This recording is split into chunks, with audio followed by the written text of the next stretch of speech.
नमस्कार दोस्तों, मेरा नाम है प्रवीण और आप देख रहे हैं पाविका फ्लेट से इस चैनल को एक बार फिर से। तो आज मैं लेकर आपके लिए बहुत ही important topic again from the strength of material, यानी कि जैसा कि आप देख रहे हैं कि काफी दिनों से हमारे न्यूमेरिकल्स चल रहे थे, that was based on strength of material from the chapter simple stresses and strain. और अभी तक हमने टाइप 3 न्यूमेरिकल्स किए हुए हैं, यानी कि टाइप अलग अलग 3 टाइप के न्यूमेरिकल्स किए हुए हैं। तो आज का जो टॉपिक जो आज हम कवर करने वाले ये थ्योरी पार्ट है, that is your deformation under self weight, जिसमें आप देख रहे हैं कि एक छत है, छत से एक लटका हुआ क्या बोल सकते हैं, एक रॉड है, स्टील रॉड। क्लियर हो गया? तो आज हम देखने वाले हैं कि खुद के सेल्फ वेट की वजह से कितना इलोंगेशन देखने को मिलता है, और हम करने वाले कैसे हैं, एक छोटा सा एलिमेंटल स्ट्रिप कंसीडर करके जिसकी थिकनेस जो है या फिर बोल सकते हैं लेंथ जो है dx है। बट आगे बढ़ने से पहले अगर आपने मेरा चैनल सब्सक्राइब नहीं किया तो प्लीज ये आपसे बहुत बड़ी सी रिक्वेस्ट कि आप मेरा चैनल सब्सक्राइब कीजिए, लाइक एंड शेयर करना मत भूलिएगा, ताकि मैं ऐसे ही एजुकेशनल वीडियोस आपके लिए हमेशा हर पल लेके आता रहूं। और इसी वीडियो के डिस्क्रिप्शन बॉक्स में अगर आप देखेंगे तो आपको एक लिंक मिलेगा जहां से आप इसी चैप्टर, यानी कि जो चैप्टर का नाम है या फिर प्लेलिस्ट का नाम है, आप देख सकते हैं हमारे चैनल में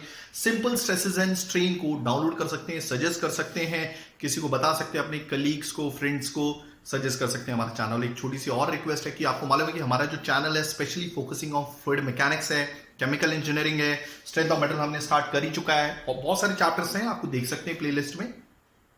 देन योर टॉर्सन से रिलेटेड भी क्या बोलते हैं आपको चैप्टर मिल जाएंगे, यानी कि स्ट्रेंथ ऑफ मटेरियल की काफी सारे चैप्टर हमने कवर किए हुए हैं। साथ में अगर आप देखेंगे तो क्या बोलते हैं मैकेनिकल इंजीनियरिंग का एक सब्जेक्ट है फ्लूइड मशीनरी, वो भी हमने तमाम टॉपिक के साथ विद सॉल्व न्यूमेरिकल्स कवर करवा दिया गया है। तो अगर आपको लगता है कि हमारे चैनल की वजह से आपने कुछ गेन किया है, क्योंकि आए दिन मुझे काफी सारे कमेंट आते हैं कि सर आपकी वजह से मेरा फ्लूइड मैकेनिक्स निकल गया है, तो प्लीज दिल खोल के दान कीजिएगा, उसका भी डिस्क्रिप्शन लिंक में दे दिया गया। तो चलिए स्टार्ट, ज्यादा ना टाइम लेते हुए हम इस क्वेश्चन को स्टार्ट करेंगे। ठीक है, deformation under self weight. Okay, एक बार रिपीट कर देता हूं। ज्यादातर देखिए, इससे अभी तक आपने देखा क्या है, एक्सियल फोर्स एक्ट कहां पे करती है। मान लीजिए एक सर्कुलर बार है आपका, यानी कि रॉड है, ठीक है, आपकी एक्सियल फोर्स यहां पर एक्ट कर रही है। ठीक है, ये हो गया हमारा क्रॉस सेक्शन एरिया। अब ये जो रॉड है इसका क्रॉस सेक्शन एरिया सर्कुलर है, ये क्लियर हो गया? ओके, अब हमने देखिए ये जो बार है हमारा, इसको हमने सब्जेक्ट किया एक फोर्स से, वो भी एक्सियल फोर्स। एक्सियल फोर्स क्यों बोलते हैं इसे, क्योंकि इसकी खुद की जो एक्सिस है,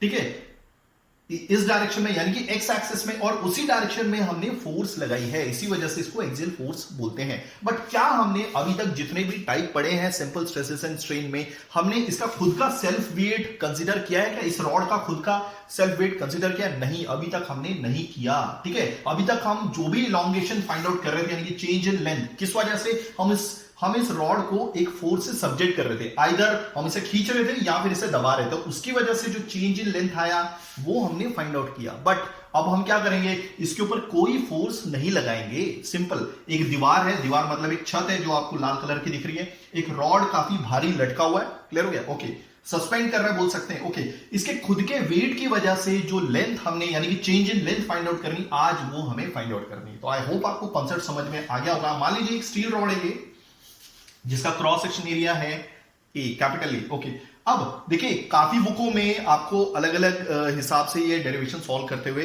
दिखेगा। ठीक है, उसमें क्या बोलते हैं, डेंसिटी का यूज करें, हमने क्या किया है, डायरेक्टली स्पेसिफिक वेट गामा का यूज कर लिया है, दैट इज स्पेसिफिक वेट की क्या बोलते हैं यूनिट होती है न्यूटन पर mm क्यूब। काफी मुझे काफी कमेंट आया था रिसेंटली कि सर ये स्पेसिफिक वेट क्या होता है, वो भी समझ लेंगे। मान लीजिए एक स्टील रॉड है, इसका डायमीटर d है, इसकी टोटल लेंथ l है। ठीक है, एक छोटा सा एलिमेंट स्ट्रिप हमने कंसीडर, एलिमेंटल स्ट्रिप dx हमने कंसीडर किया है, जिसकी थिकनेस या लंबाई जो बोलेंगे dx है, इसका डायमीटर d है। ठीक है, ओके, तो सबसे पहले काम करेंगे, इससे पहले कि हम पूरी रॉड की जो चेंज इन लेंथ, यानी कि चेंज इन लेंथ, ठीक है, वो निकालें, टोटल चेंज इन लेंथ, हम डायरेक्टली कॉन्सेंट्रेट करेंगे इस छोटे से एलिमेंट के ऊपर।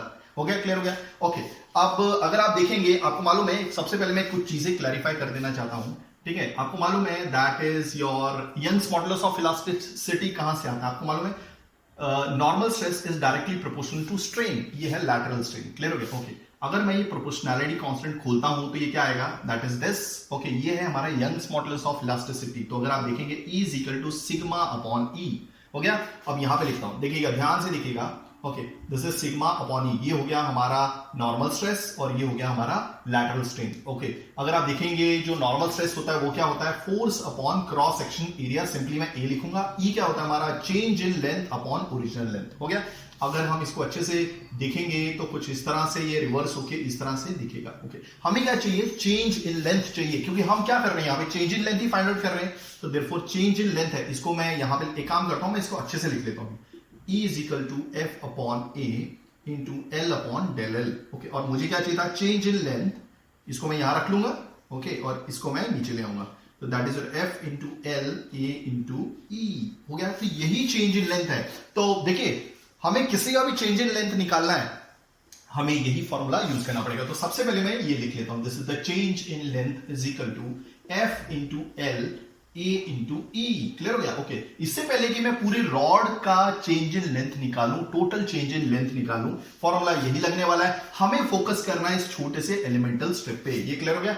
ओके, दूसरी चीज, ओके, तो अब थोड़ा सा गौर कीजिएगा, ठीक है। अब हम फोकस कर रहे हैं इस एलिमेंटल स्ट्रिप पे जिसकी थिकनेस dx है। ओके, अब देखिएगा, देखिए L क्या है, L क्या है, अगर मुझे इस छोटे से एलिमेंट है जिसकी थिकनेस dx है या फिर लंबाई dx है, उसकी लंबाई क्या है, उसकी लंबाई क्या है, देखिए लंबाई क्या है, फोर्स तो हमें पता नहीं है, ठीक है। मैं एक बार वापस रिपीट कर रहा हूं कि सबसे पहले, इससे पहले कि हम टोटल आपके इस रॉड का चेंज इन लेंथ निकालें, हम क्या करेंगे, इस छोटे से एलिमेंट को कंसिडर करेंगे जिसकी जो थिकनेस है dx है। क्लियर हो गया। ओके, तो फॉर्मूला तो यही होने वाला है, अगर मुझे इस छोटे से एलिमेंटल स्ट्रिप जिसकी थिकनेस dx है, अगर उसकी भी change in length find out करनी है, तो देखिए ये एक काम करता हूं, ये जो चेंज इन लेंथ आ रही है ना, ये एलिमेंटल स्ट्रिप की है, एलिमेंटल स्ट्रिप की है। ओके, तो हमें हर एक चीज अंदर पता होनी चाहिए। ओके, जो भी देखिए एलिमेंटल स्ट्रिप का जो भी ई होगा वही इस पूरे रॉड का होगा, तो कोई प्रॉब्लम नहीं है। ओके, अब आप देखिए जो एरिया है, ये क्रॉस सेक्शन एरिया, जो भी क्रॉस सेक्शन एरिया इस एलिमेंटल स्ट्रिप का होगा वही पूरे रॉड का भी होगा, क्योंकि देखिए इसका क्रॉस सेक्शन एरिया भी लगभग उतना ही है जितना पूरे रॉड का। ठीक है। ओके, अब हाँ, यहां पर ये देखिए L, अब ये जो L क्या है, ये भी इसी एलिमेंटल स्ट्रिप की लंबाई है। लंबाई क्या है इसकी, dx। क्लियर हो गया। ओके, तो एक काम करता हूं, मैं यहां पे लिख लेता हूं द चेंज इन लेंथ, और ये क्या है, एलिमेंटल स्ट्रिप की। ओके, तो that is your L, L की जगह मैं dx लिख लेता हूं। ओके, A ही आने वाला है इंटू E रहने वाला है। तो प्रॉब्लम इज कि फोर्स क्या होगी, यही तो काफी सारे स्टूडेंट्स को समझ में नहीं आता, वो कौन सी फोर्स होगी जिसकी वजह से ये बेचारा जो एलिमेंटल स्ट्रिप है ये इलोंगेट हो रहा है। तो वो फोर्स कहां एक्ट करेगी, यहां पर। आई होप आपको चीजें समझ में आ गई होंगी। मान लीजिए वो फोर्स है F। क्लियर हो गया। ओके, जो वो वाली ये फोर्स है जो एक्ट कर रही है, वो रिस्पॉन्सिबल है इस छोटे से एलिमेंट को इलोंगेट करने के लिए, खींचने के लिए। ठीक है, डेफिनेटली। क्लियर हो गया। ओके, मान लीजिए जो एलिमेंटल स्ट्रिप है ये आपके, एक अलग कलर से बताऊंगा मैं आपको। हाँ, मान लीजिए ये जो एलिमेंटल स्ट्रिप है ये कितने डिस्टेंस पे आपके, देखिए बुकों में आपको बॉटम से दिया होगा, वो डिपेंड करता है समझाने वाला आपको कैसे समझाता है। ठीक है, और मैं आपको एक बहुत आसान सा तरीका समझा दूंगा। मान लीजिए ये जो डिस्टेंस है ये x है, कोई कंफ्यूजन नहीं होनी चाहिए। ठीक है, एकदम सिंपल कर दूंगा। ठीक है। ओके, अब एलिमेंटल स्ट्रिप आपका इतना डिस्टेंस कवर करके, यानी कि x डिस्टेंस कवर करके यहां पर आता है। तो मान लीजिए, क्लियर हो गया। ओके, तो कहने का मतलब है हम किस में इंटरेस्टेड है, इस एलिमेंटल स्ट्रिप पे जो पड़ने वाली फोर्स है जो रिस्पॉन्सिबल है इसको इलोंगेट करने में। तो वो कौन सी फोर्स है, वो फोर्स इस खुद के वेट की वजह से आ रही है। हम यही तो पढ़ रहे हैं ना, डिफॉर्मेशन अंडर सेल्फ वेट। तो एलिमेंटल स्ट्रिप के ऊपर जितना अवेलेबल आपका ये रॉड है उसका जो भी वेट होगा, क्लियर हो गया, और उस वेट से निकली हुई फोर्स होगी, वही फोर्स रिस्पॉन्सिबल है आपकी इसके ऊपर, यानी कि ये फोर्स जिसकी वजह से ये आपका एलिमेंटल स्ट्रिप इलोंगेट हो रहा है, लंबा हो रहा है, इलोंगेट हो रहा है। क्लियर हो गया। ओके, जिसको मैं शेड कर रहा हूं ना, यही वो आपका क्या बोलते हैं, वेट है। इसी वेट से निकला हुआ फोर्स जो एक्ट कर रहा है इस एलिमेंटल स्ट्रिप के ऊपर, जिसकी वजह से इलोंगेट हो रहा है। अभी देखिए, समझाने वाला आपको बुक में बॉटम से भी समझा सकता है, मतलब क्लियर हो गया, मैं तो आपको ऊपर से समझा रहा हूं। क्लियर हो गया। और ये जो एलिमेंटल स्ट्रिप है ये आपका वेरी होगा, कहां पे, यहां पर भी हो सकता है, यहां पर भी हो सकता है, यहां पर भी हो सकता है। तो हमें तो टोटल लेंथ के लिए निकालना है। अब जैसा कि अगर आप देख रहे होंगे बुकों में क्या हुआ है, इस एलिमेंटल स्ट्रिप को बॉटम से लेकर ऊपर तक लेकर जाया गया है। क्लियर हो गया। ओके, और जो वेट यूज किया जा रहा है जिससे निकली हुई फोर्स है, वो वेट कौन सा है, आपका यहां से लेकर यहां तक का वो वेट है। बट फिलहाल अब हम यहां पे क्या यूज कर रहे हैं, वो वाली फोर्स यूज कर रहे हैं, और ये फोर्स कहां से निकली है? ये जो अवेलेबल वेट है आपका जस्ट एलिमेंटल स्ट्रिप के जस्ट ऊपर जो अवेलेबल रॉड है ना, यहां से यहां तक, यानी जिसकी लंबाई x है, उसका जो भी वेट होगा और उससे निकला हुआ आपका क्या बोलते हैं फोर्स, वो रिस्पॉन्सिबल होगा इसको इलोंगेट करने के लिए। और वो फोर्स कैसे निकलती है देख लेते हैं, ठीक है। तो सबसे पहले यहां पे देखिए, ओके, हम ये फोर्स इससे कनेक्टेड है आपके स्पेसिफिक वेट से। मान लीजिए देखिए, अब ये स्पेसिफिक वेट किसका है? इसी स्टील रॉड का है। इसका मतलब है गामा, और इसकी यूनिट होती है न्यूटन पर mm क्यूब, यानी कि 1 mm cube. Let me change my this one colour, okay. Wait अभी मैंने एक नया पेन लिया था, कहां गया वो? Sorry for the disturbance. हाँ ये, ओके, हाँ। अब देखिएगा इसका मतलब क्या है, सिंपल है। इसका मतलब कि 1 mm क्यूब, 1 mm क्यूब आपका गामा न्यूटन का फोर्स एक्सर्ट करता है, ठीक है। ये वॉल्यूम किसका है भाई? ये वॉल्यूम है आपके कोई भी स्टील रॉड का। क्लियर हो गया? जो दिया हुआ है स्टील रॉड, ये इसी स्टील रॉड का है, ठीक है।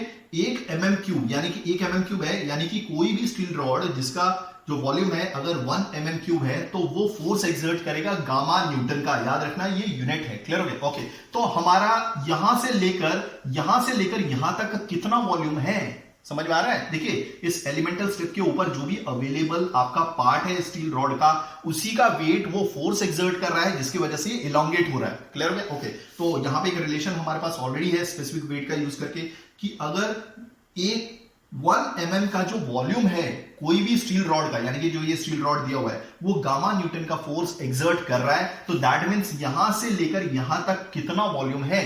अब आपको मालूम है वॉल्यूम क्या है आपका, यहां पे लिख देता हूं, that volume is equal to, हाँ, वॉल्यूम इज इक्वल टू कितना होगा? Length into breadth into height. Clear हो गया? ओके। अब लेंथ इंटू ब्रेड्थ क्या होता है? एरिया होता है, यहां पे लिख लेता हूं into height. Okay, so therefore volume is equal to, volume कितना हो जाएगा? ध्यान से देखिएगा, एरिया तो ऑलरेडी इसका दिया हुआ है, जो आपके एलिमेंट का है वही इसके रॉड का भी होगा, तो एरिया तो ए ही होगा।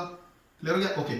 हाइट यहां से लेकर यहां तक है, और हाइट क्या है? That is your x. एक काम करता हूं, ये x ऐसे लिखता हूं, नहीं तो आपको ये इंटू है, ये x है। क्लियर हो गया? ओके। तो a इंटू एक्स, ये भी वैसा ही लग रहा है। एक minute, late me change my सबका, ये प्रॉब्लम लग रहा है, सॉरी फॉर दिस। हाँ, अभी प्रॉब्लम नहीं हुई, एक मिनट। हाँ यस, ओके, ठीक। ओके, तो ax, ये ax आपका वॉल्यूम आया, मान लीजिए इसकी यूनिट भी mm क्यूब में ही है, ठीक है। ओके, तो ये कितना फोर्स एक्सर्ट करेगा, यानी कि इतना वॉल्यूम बॉटम पे कितना फोर्स एक्सर्ट करेगा आपके क्या बोलते हैं एलिमेंटल स्ट्रिप, जिसकी थिकनेस dx है, ठीक है। तो ये हो जाएगा गामा, और ये इसकी यूनिट है। ओके, 1 mm क्यूब नीचे आ जाएगा। ये जस्ट समझाने का एक तरीका है, ठीक है, नहीं तो बुकों में ये डायरेक्टली दिया रहता है। और ये है ax, याद रखिएगा ax है, और इसकी यूनिट भी mm क्यूब में है। ओके, ये कैंसिल, तो gamma into ax, gamma into ax, और यूनिट आ गई न्यूटन, यानी कि इतनी फोर्स एक्सर्ट की जा रही है। क्लियर हो गया? ओके, किसके बॉटम में? आपके इस एलिमेंटल स्ट्रिप के बॉटम में। क्लियर हो गया? जिसकी वजह से इलोंगेट होगा। अब ये फोर्स, ये क्या है? यही तो वो फोर्स है जिसके बारे में हम ढूंढ रहे थे। ओके, तो अब ये फोर्स की वैल्यू यहां पे डाल दीजिए। क्लियर हो गया? तो यहां पे मैं डाल देता हूं, this is the total change in elemental strip, यानी कि जो भी टोटल चेंज आएगा आपकी एलिमेंटल स्ट्रिप पे, वो क्या होगा? ये यहां पे फोर्स की वैल्यू डालनी थी ना अभी मुझे, तो फोर्स की वैल्यू क्या गई? गामा इंटू ए इंटू एक्स, तो this is gamma into A into x हो गया, और ये हो गया dx हो गया। a ये इंटू है, याद रखना, तो e कर देता हूं, a कैंसिल हो गया। फिलहाल आई होप आपको सारी चीजें समझ में होंगी, तो फिलहाल इसको मैं मिटा देता हूं, ठीक है। तो यहां पे क्या हुआ? Therefore this is the change in what elemental strip के अंदर, या एलिमेंटल स्ट्रिप क्या बोलते हैं, उसकी जो टोटल लंबाई थी, यानी कि उसमें जो चेंज आया था इस फोर्स F की वजह से, यानी कि यही फोर्स F की वजह से, इसी फोर्स के F की वजह से वो कितना चेंज आया? सो that is your a cancel हो गया। Then there is a gamma, this is into x into dx upon e. Clear हो गया? ओके, अब देखिए ये तो जो चेंज आया है आपके इस एलिमेंटल स्ट्रिप पे आया है, बट अगर हम इसी चेंज को अगर हम इंटीग्रेट करेंगे कहां से कहां तक, आपकी इस 0 से लेकर पूरी लंबाई तक L तक, तो हमें टोटल चेंज मिल जाएगा इस पूरे रॉड पे, जो सेल्फ वेट की वजह से आया है। सिंपली तो मैं क्या करूंगा? इंटीग्रेट करूंगा फ्रॉम 0 टू L। ओके, और L क्या है? That is nothing but your distance ही है। तो यहां पर जो टोटल चेंज आ जाएगा वो कन्वर्ट हो जाएगा आपका जो भी, हाँ, total change, that is a total change in length. Clear हो गया? टोटल चेंज इन लेंथ क्या आएगा? तो that is equal to, okay, v, और जो यानी कि जो गामा है ये कांस्टेंट है, ये मैं बाहर निकाल देता हूं, दिस इज गामा और e, ठीक है। Integration from 0 to L x d x. Clear हो गया? ओके, अब एक काम कीजिए, this is the total change in length of this rod, that will be gamma into E। अब हम integration with respect to x कर रहे हैं, तो that means this is x है, तो that will be x square by 2। Okay, clear हो गया? ओके, और जो पावर आप दे दीजिए 0 to L। ओके, एक बार पावर x की जगह L जाएगी और एक बार पावर 0 जाएगी, ठीक है? So therefore this is the total change in length is equal to gamma upon E। Okay, ये एक बार L जाएगा तो that is L square by 2, एक बार 0 जाएगा तो माइनस वही लिखना था, तो क्या बोलते हैं, एक बार जब 0 जाएगा x के अंदर तो दैट विल बी 0, तो इतना ही आपका आंसर रह जाएगा। क्लियर हो गया? Again everywhere there is a problem only, let me check is it working. या ठीक हो गया? आई होप आपको चीजें समझ में आ गई। तो this is the total change in length your whole rod just because of its self weight, यानी कि अपने खुद के वेट की वजह से ये जो टोटल चेंज आया लेंथ में वो ये होगा गामा क्या बोलते हैं, gamma upon E into L square by 2। Okay, अब एक काम कर सकते हैं, एल की वैल्यू ऑलरेडी दी हुई है तो आप लिख सकते हैं यहाँ पे, कोई प्रॉब्लम नहीं है। वैसे मैंने यहाँ पर क्या कौन सी लेंथ दी थी, यहाँ पे एल ही लिखना था, ठीक है, स्मॉल एल, तो आप ये लिख सकते हैं, चेंज कर सकते हैं, कोई प्रॉब्लम नहीं है। So that is your L square. I hope आपको चीजें समझ में आ गई होंगी। Okay, but addition to this अब एक और चीज है, देखिए इसी में एक और चीज आ जाती है। मान लीजिए इसी रॉड को अगर मैं एक पी फोर्स से सब्जेक्ट कर देता हूं, ठीक है, तो जो टोटल चेंज इन लेंथ आएगा टोटल, तब क्या होगा, देखिए इस फोर्स की वजह से एफ, ये जो फोर्स एक्ट कर रही थी जस्ट बॉटम टू इट, ठीक है, एक्चुअली ये जो फोर्स है ना, ये जो एफ, ये कैसे एक्ट कर रही थी, देखिए ये फोर्स एफ ऐसे एक्ट कर रही थी और ये इक्वल टू अपोजिट ऐसे भी एक्ट करेगी। क्लियर हो गया? अब इसकी खुद की थिकनेस क्या थी, दैट इज योर डीएक्स। हो गया clear? Let me check everything is working fine. या ओके, जो टोटल चेंज इन लेंथ है, क्योंकि हमने एडिशनली पी फोर्स भी लगा दी है, ठीक है, ओके, एक्सियली, तो ये जो आएगा ये तो आएगा ही आएगा, क्योंकि ये तो उससे सेल्फ वेट से सब्जेक्टेड है ही है। इसलिए इससे पिछले केसेस में आपने देखा होगा सॉरी, कि कोई भी रॉड जो एक्सियल फोर्स से सब्जेक्टेड है वहां पे सेल्फ वेट का कंसिडरेशन नहीं किया गया है। Okay, so therefore this is gamma upon E L square by 2। Okay, plus अब इस फोर्स की वजह से, वो तो आपको मालूम ही है, ठीक है, फॉर्मूला क्या है हमारा, ये हमारा जनरल फॉर्मूला है। अब देखिए यहाँ पे क्या है, change in length just because of force. अब वो फोर्स कौन सी, पी है, तो that is P into L. L क्या है हमारी, दैट इज योर इसकी लंबाई ए इंटू ई। क्लियर हो गया? याद रखिएगा ये जो ई, ये डॉट है, काम कीजिएगा, यहाँ पे डॉट ही लगाता, नहीं तो आपको एक्स लगेगा। हो गया? तो this is total change in length. Okay, वही चीज, वन मोर थिंग, अगर हम कैलकुलेट करेंगे, इसको मिटा देता हूं पूरा। ओके, एक और चीज देख लीजिए।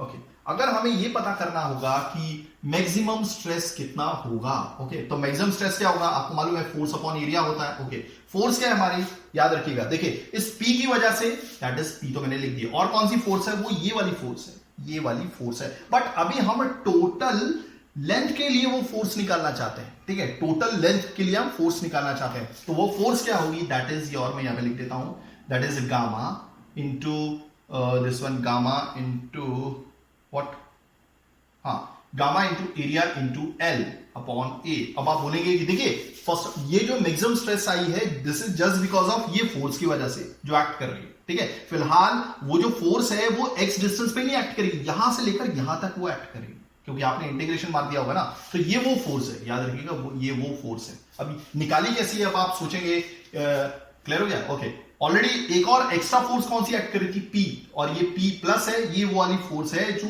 Half of the part act कर रही थी, बट क्योंकि इसी फोर्स को अब टोटल लेंथ पे एक्ट करना था, इसी वजह से ये फोर्स लिखी हुई है मैंने, गामा इंटू ए इंटू एल, ठीक है, और एरिया तो वही है, क्योंकि फॉर्मूले के अकॉर्डिंग अगर हमें स्ट्रेस निकालना है तो ये आएगा। ओके, ये आया कैसे था, एक बार सोच ले, देख लीजिए। ओके, मैंने ऑलरेडी बताया था कि 1 mm क्यूब का जो वॉल्यूम है, अगर उसके ऊपर गामा न्यूटन का फोर्स एक्ट करता है, अगेन प्रॉब्लम इज देयर, मैं काम करता हूं, चेंज ही कर लेता हूं, ठीक है, ऑलरेडी बताया गामा न्यूटन का फोर्स एक्ट करता है, ठीक है। ओके, तो टोटल वॉल्यूम के लिए, टोटल वॉल्यूम क्या है आपका, this is area into L. Clear हो गया? वॉल्यूम क्या है, टोटल, अगर यूनिट वॉल्यूम जो है आपके इस स्टील रॉड का, अगर उसके ऊपर गामा न्यूटन का फोर्स एक्ट करता है, तो टोटल वॉल्यूम क्या है आपका, A into L, area into length. Clear हो गया? बताया था, volume equal to length into breadth into height, that is volume is nothing but L into B, area हो जाता है, और हाइट क्या हो जाती है, एल हो जाती है। तो इस वॉल्यूम के लिए आपकी कितनी फोर्स एक्ट करेगी, टोटली जो बॉटम पे एक्ट करने वाली है। क्लियर हो गया? यहां पर so that will be gamma, ये न्यूटन, ये 1 mm³ ओके, ये यहां पर आ गया, ये यहां पर नीचे आ गया और ये आ जाएगा AL, इसकी यूनिट भी mm³ है, याद रखिएगा, ये कैंसिल, तो कितना हो जाएगा AL इंटू गामा, और याद रखिएगा ये n जो है ये फोर्स की यूनिट है, दैट इज, तो इसलिए लिखने की जरूरत नहीं है, तो ये हो जाएगा आपका मैक्सिमम स्ट्रेस। आई होप आपको चीजें समझ में आ गई होंगी। अगर मैं यहीं पर एक सेक्शन भी बना देता हूं, सपोज x सेक्शन बना दे देता हूं, ठीक है, तो यहां पर अगेन अब यहां पर जो स्ट्रेस होगी वो कितनी एक्ट कर रही होगी, same the P upon A plus, अब यहां पर जो होगा that is gamma into A into x. Clear हो गया? ओके, एक काम करता हूं, यहां पर है ना y सेक्शन कंसिडर करता हूं, क्योंकि x हो गया हमारा, हर जगह ऐसा ही सेम प्रॉब्लम है। Late me change my this, thing खत्म हो गई, ठीक है, ये क्लियर हो गया। आई होप आपको चीजें क्लियर हुई होगी। तो यहाँ पे y सेक्शन पे करता हूं। अब यहाँ पर जो ये भी एक फोर्स है, बट वो कहां तक एक्ट कर रही है, यहां से लेकर यहां तक, यानी कि यहां पर एक्ट कर रही है ये वाली। आई होप आपको चीजें समझ में आ गई होंगी। अगर आप ऐसी एजुकेशनल वीडियोस चाहते हैं तो please do right A comment, मैं पूरी कोशिश करूंगा टाइमिंगली वीडियोस लेके आने की। थैंक्स फॉर वॉचिंग, धन्यवाद, थैंक यू।